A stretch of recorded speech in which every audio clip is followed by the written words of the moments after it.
ఇంకోటిందా, rural అంటే ఒక్కో ఇంటికి అదనంగా కేంద్రం నుంచి 39,000 వస్తాను. పోనీ మీకు చెప్పరా? ఇది చెప్పలే, కేంద్ర ప్రభుత్వం 39,000 అట ఇంటింటికి. వాళ్ళు అంటారు ఒక్కో ఇంటికని.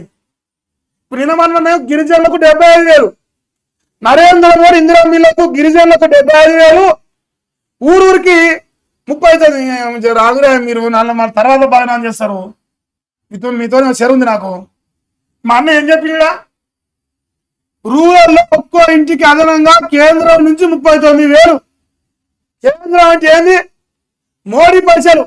ఇక మన మామూలు ఎత్తారా మా ఊర్లల్లో మోడీ పైసలు 2,000 వస్తాయిగా, వాటిని 39,000 వస్తాయి అంటే ఇంట్లకు. అమ్మ ఇటు రాదా మాకు 39,000 వస్తాయి. నేను చెప్తాను, మళ్ళీ నేను చెప్తే కోపం అవుతారు మీరు. కానీ అన్ని ఊకనే మోడీ మీద ప్రేమతో చెప్తూ అంటారు. మరి మా అన్న చెప్తాను చూసుకోండి, 39,000 వస్తానే అంట.